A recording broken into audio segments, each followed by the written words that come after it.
kind of a hybrid workshop type discussion, some Q&A, followed by a potential for us to make a motion to pursue the Climate Smart Community resolution. I think it's with the New York State Department of DEC. Now the reason I say it's kind of a hybrid of that is that we did have a presentation at the May 12th Town Board Workshop. It was Jamie Bouchard, who's in attendance tonight, and who flew, drove, trained, whatever, from long ways away to make it tonight. Chicago County. I flew in from a watershed meeting there, which we gave this afternoon, so it worked out. I'm here. My driver dropped me off. I wheeled my luggage in, so here I am. That's awesome, because, and Jamie is with Barton and LaJudas, and you can go back to the tape on May 12th. She did a very nice presentation for the board. I think the tape is on the town website. PowerPoint that was presented at the time. When Jamie didn't think she could make it tonight, she had another person on call, Ms. Lowenstein, who we could have called if we needed to answer questions. So whether, Jamie, we will need your assistance during this part of the process, we'll kind of gauge from the discussion board. Recap, as far as I'm concerned, from May 12th. Barton and LaJudas was in going over the various grant opportunities that the town could pursue, really related to the $31 million Phase 2 sewer plant project. Because we are doing it through a energy performance contract through Article 9 in New York State, something has never been done by the town of Webster. A very innovative process. It really opens up some avenues for funding that we wouldn't have had in your typical linear engineer, put it out to bid to construct. That's layman term. So Ken Knudsen from Barton and LaJudas did the part of the presentation really that kind of gave 3 or 4 different categories of grants that really the town had never looked at before because we had never done projects that could apply to that. When Ken got to one of the specific areas of grants, he handed the baton to you, Jamie, because it really, some of the grants, and I was surprised how wide scope it could be with the state. You put yourself as a municipality into such a better position to get awarded the grant and or get awarded more than you would have gotten if you register with the state as a Climate Smart Community. That night, I said, why couldn't they have branded it something else? Now, we had some speakers here tonight that loved the fact that it's called Climate Smart Community because it's climate and all that stuff. We have some other people that have reached out to me that absolutely hate the idea because it says Climate Smart. Me, I don't know what you want to call me, an agnostic. I'm looking for ways to get more grant money to the town on the $31 million project. I'm looking for ways, Josh, to get grant money to the town on the comprehensive plan, which apparently this would potentially help with. I'm looking for ways that as we do the comprehensive plan, when we put together a subcommittee about energy and what we're going to do in Webster, that maybe we have something like this to, kind of discern the 119 different things that Climate Smart means. So that's what I'm looking for. I don't have a dog in the fight of loving Climate Smart. I don't have a dog in the fight of hating Climate Smart. Jamie, I don't want to speak for you. You said that night and you had some questions from the board. What does this mean if we do this resolution and then we register with the state? What are we committing to? How much money is going to be out of our pocket? Which of these 119 are we going to be held to the fire on, no pun intended? And you said, no. So you want to become active in moving up the scope of the 119 and become a bronze level, which I think there's 80 some odd in the state that are bronze level. Well, that's a different story. And if we do that, that might mean that we have to expend some money. I heard that to do this, we don't have to expend anything. Now, Mary, you took the 119 items that Jamie had given to the board at Councilman Cahill's request that night, May 12th, and we gave it to all the board members so they could see them before tonight. And Mary, I don't want to put, you were going to try to do some semblance of a rubric, whatever, to say, hey, do you know that as a town right now, we're doing 2 of them out of 119. We're doing 20 of them. Were you able, I know it was on short notice, so I'll hand it the time. Yeah, Josh and I looked through the list, and it looks like there's about 20 that we're either actively pursuing or have already started to complete. Whether we're in the process of going to a planning effort that would address certain things, or we've already taken on capital projects to start the improvements. Just a couple of quick examples. The library's done a lot of lighting and HVAC improvements lately, which that gets points for doing that in your buildings. Sandbar Park's going to have new LED lighting down there. There's a lot of features to the wastewater treatment plant or water resource recovery facility that will address these different topics. We're headed into a comprehensive plan where we're going to be looking at smart growth and other sustainable features. There's discussion of creating more roadways in town that are friendlier to walking and bikes. And then we do have EPOD districts. Some of these things are talking about natural areas and protecting them. Friends of Webster Trails are always protecting our existing natural resources. So there's a lot of things that Webster is already focused on and has a priority in their vision to put these things into action, or have already started putting them into action. So it's definitely an interesting program. It reminds me a lot of LEED certified buildings and going through that process of finding things that make sense to implement and not necessarily breaking the bank or stretching too far to get there, but things that with a little bit of stretching you can get to them and make positive impacts on the community. So that's how I interpret the program in my brief look at it. Yeah, and you weren't given a lot of time, and I appreciate it. I mean, honest, Mary, even that you had that update on short notice from me, and the fact that, Jamie, you're here when I reached out to you on very short notice, just in case we need to bring you out of the bullpen to answer any questions or from the board. But obviously at this point, those 20 or so items either in process or completed, we haven't gone and started to put the points associated with each one of them to figure out if we pass this resolution, the next step is then going to the state and saying we've already said we want to be it, will you make us a community climate smart? It's possible those 20 we're doing might have points that already make us bronze. I doubt it. I would doubt it. But we haven't gone through that calculation. Correct, and there's ranges on all these scores, and I'm not really familiar with how Right. you score on the low end or the high end, but Yeah. So, other than that, I just want to make sure that if I am making a motion on this tonight, I certainly don't want to put the board members in a position where they don't feel as if they have enough information one way or the other to say yay, nay. I certainly would rather not have abstain, so if it's something that we need to do some more. That's what I'm leading to. So shoot away because we have the people here to answer. Sure. So everybody wants a climate smart community. Some of my concerns are that what cost is that going to be to the residents of our town.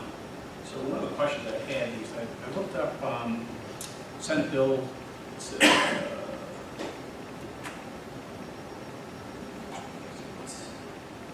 S6843C. And that's very concerning because that will ban gas hookups on all new construction starting in 2024. I don't know if you're familiar with that bill or not. But that, to me, is the direction that a lot of our downstate politicians are taking.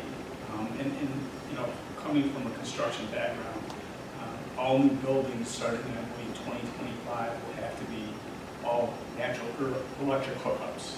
And that's going to be devastating on the construction industry. So the bill was sponsored by Brian Kavanaugh and co-sponsored by 4 other Democrats. So that's the direction that they're going, which is very, very concerning to, you know, millions of people across this state. So my question, one of my questions is the New York State Climate Committee involved in this smart communities in any way? Do you know? No, they are not. So the Climate Action Council, maybe, is that the, No, I said communities, yeah. is that affiliated with this, the Right. legislation that you just Yeah. referred to? They're different. So this program actually, it started before really any of that legislation went through. I'm trying to remember when the program, really the beginnings of it were at least 10 years ago.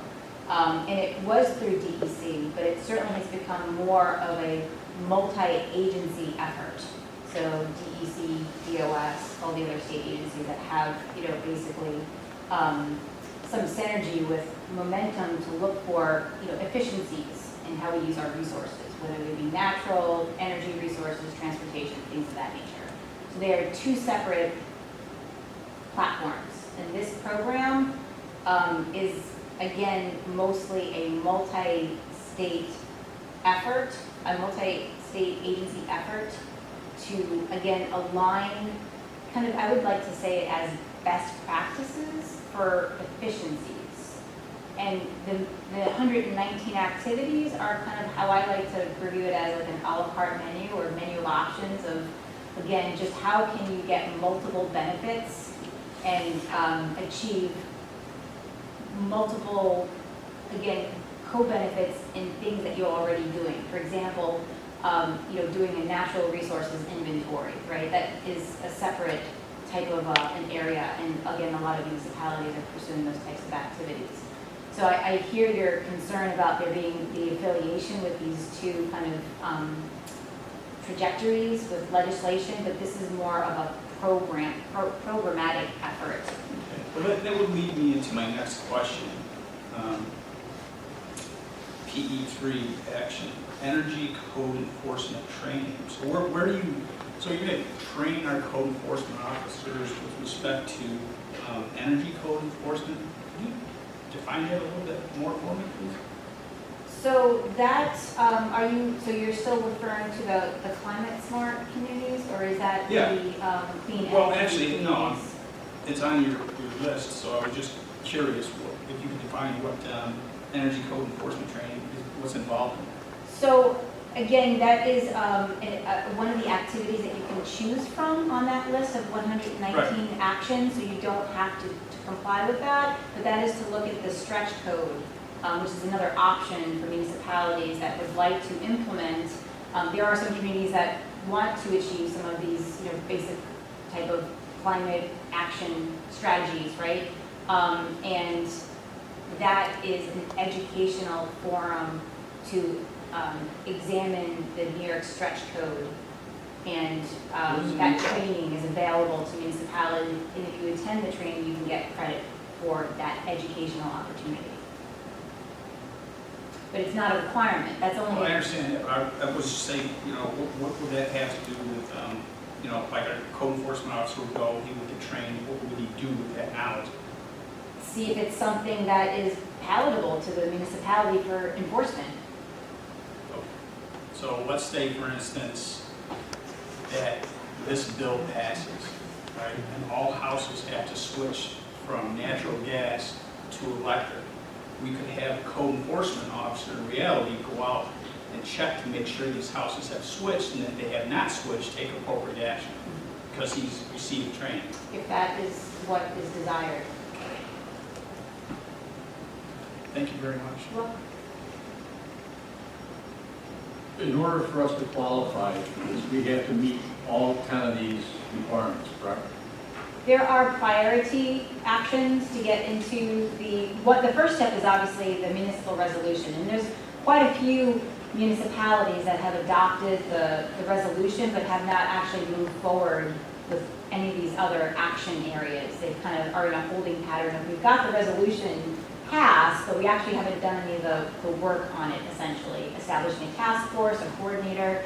But to move forward, to get the other points that Mary had noted that you could potentially get, there are these prerequisites, so to say, to enter into that. If I understand this correctly, we have to agree to at least complete the 10 items on the pledge? I think it's just a pledge. Pledge. You're pledging, so it's in good faith that we are going to do the best of our ability to look to support these principles. So it's a policy statement, essentially. Okay, then explain to me what climate smart land use is going to be.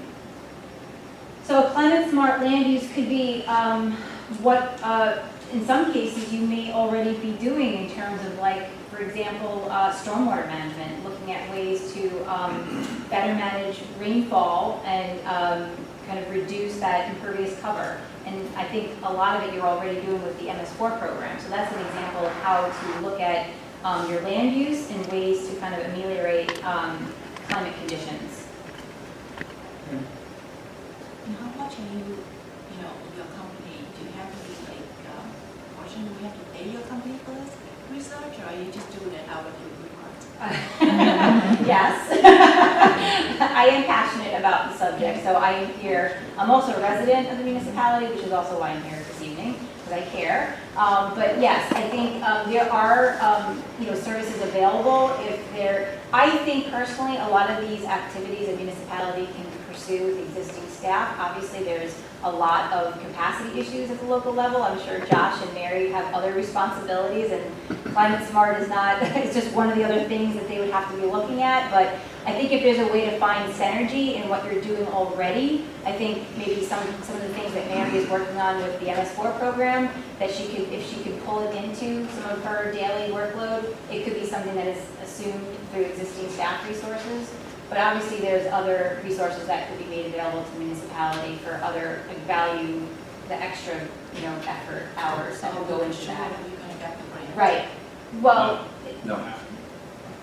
I would say your existing staff is probably doing a lot of this work already. It's just a matter of taking the time to sit down. And again, it's, to say a statement like that is, So how much are we planning, like to put in before we get all these back?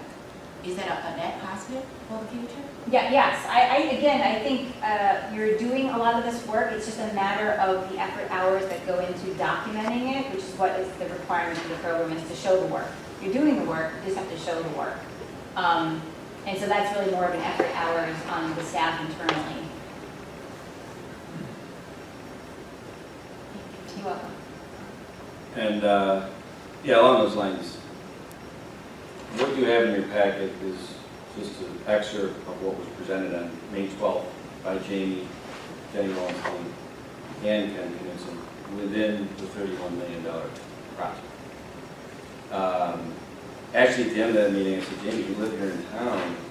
Boy, I'd love to grab coffee with you. You were nice enough to grab coffee with me. And because she is a citizen of the town, because she works for Barton and Judas and is involved in the sewer plant aspect, because we're moving forward on the comprehensive plan, I certainly wanted to sit down with Jamie and get her ideas for as we move forward on that.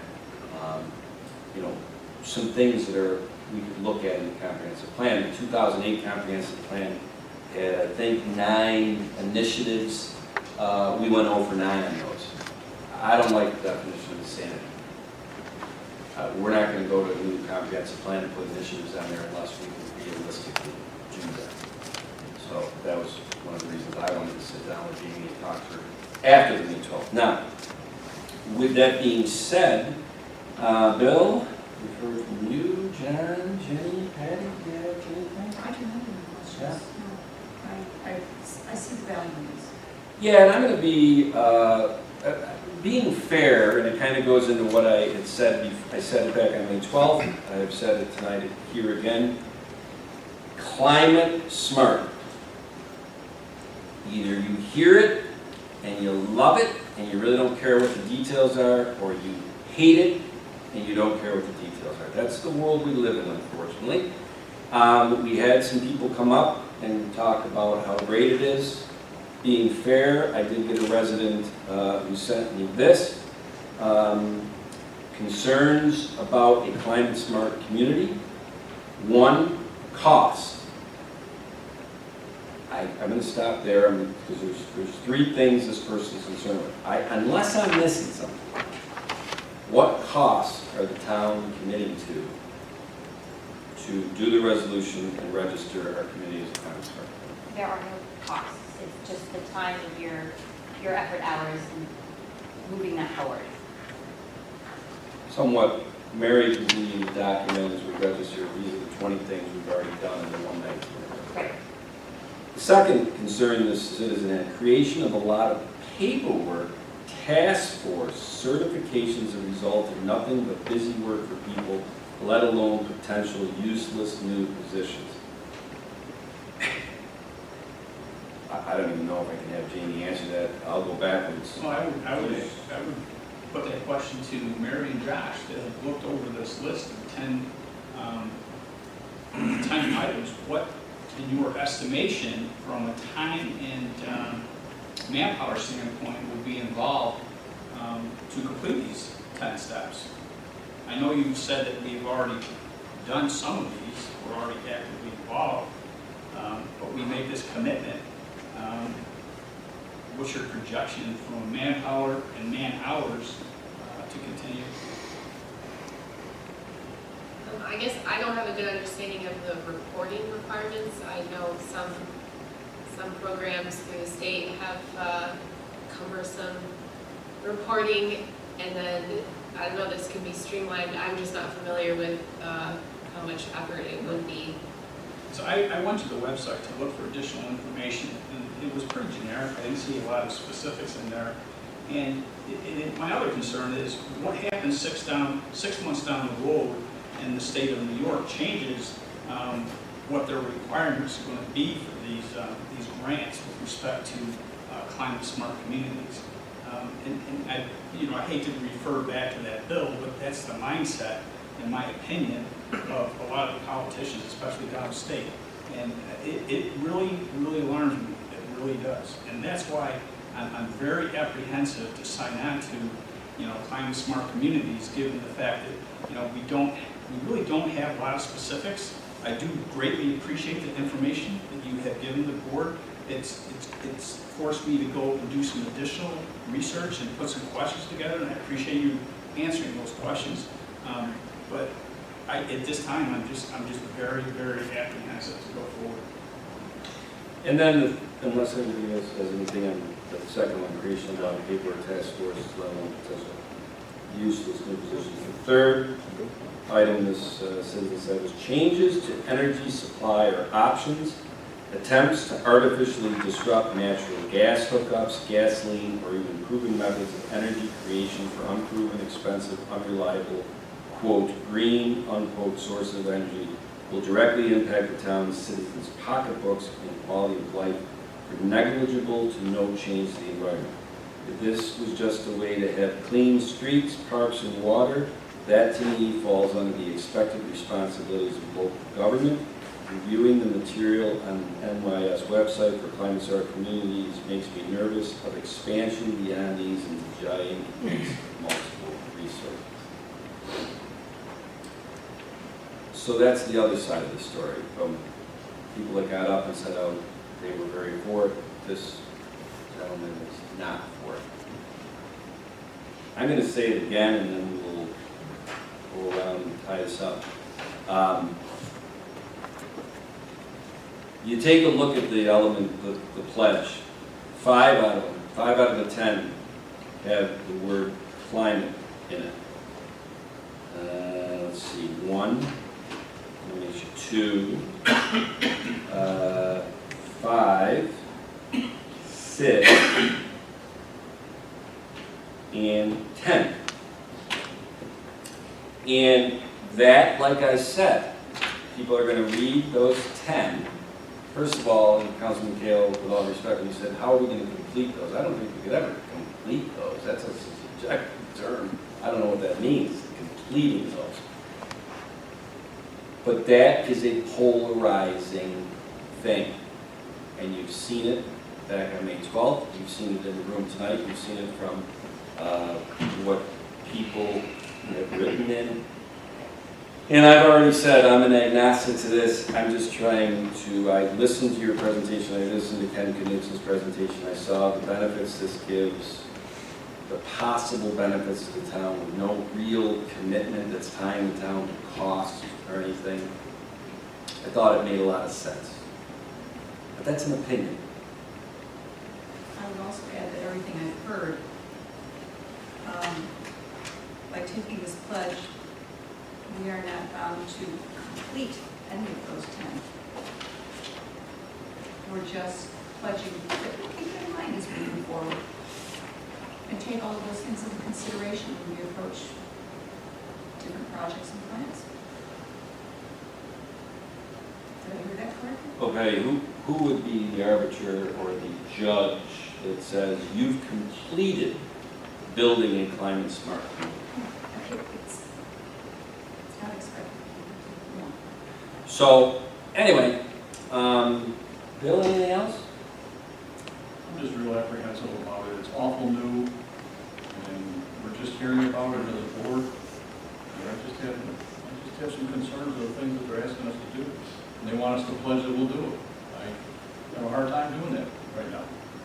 Okay. Patty, anything else? No. John, anything else? No, I've expressed my concerns with the trajectory of the politicians on the state, and I can't get behind this. Jenny? So right now, we are voting to lock in, or we're voting just to look into it? I just want to make it clear. So we're not, Jenny? do anything. Do you have this new? Yes. Step 1, pass the CSE pledge as a municipal resolution. And then the 10 pledge are. Step 2, register your community after this resolution is adopted. Complete the online registration, which I take it Mary and Josh will do. They've already started to assess for 119. So, I'll tell you what, because I really don't want to, I mean, this is the beautiful thing about having town government and 5 elected officials. Resolutions can pass 5-0, resolutions can never even hit the ground, nobody makes the motion. I've seen both ends of those spectrums in my 2.5 years on the board, where we looked at a motion and said, none of us have an appetite for this, and we just scuttled it. But with that being said, I'm going to make a motion, and then we'll be done. I make a motion for the town of Webster to pursue a climate-smart community with New York State DEC. Second. Supervisor Fleury, Aye. Councilwoman Cataldi. Aye. Councilman Abbott, Nay. Councilman Cahill, Nay. Councilwoman Wynn. Abstain. You have to make a decision. Make a decision? Yeah. You can only abstain if there's some sort of a conflict or. Because, like, I'm for the environment too and everything, don't get me wrong, but this is something that, I'm worried what our community is gonna be, cost our communities to be in this, clean-free environment. We saw all that, and now it's got to be. No, I mean, we could have gone in a different order. The vote would have been the same. Jenny, I mean, as an elected official, I hope your vote wouldn't have been different if you were the first or the fifth. Well, like I said, that's why I wanted to abstain, because I need to do more research. Well, I hear what I don't wanna I hear coach what you. you have to say, and I I- hear I both agree. sides. So, I think part of that research was the workshop presentation that was given earlier and the information that we were given to go do independent research, and then following up with everything that was sent to us, and is also included in our packets with the checklist and everything else. months. Yeah. So I don't know how much more research we could do. It's, what we have is what's in front of us. And look, Well, unless I'm and- missing something, if we But if we turn this down tonight, the state doesn't say you never, ever get a chance to do a resolution on this again. of course not. Okay, think about that, Jen. So you can vote no, and we can still bring this back up later. Exactly. So, You should vote how you want to vote, Ken.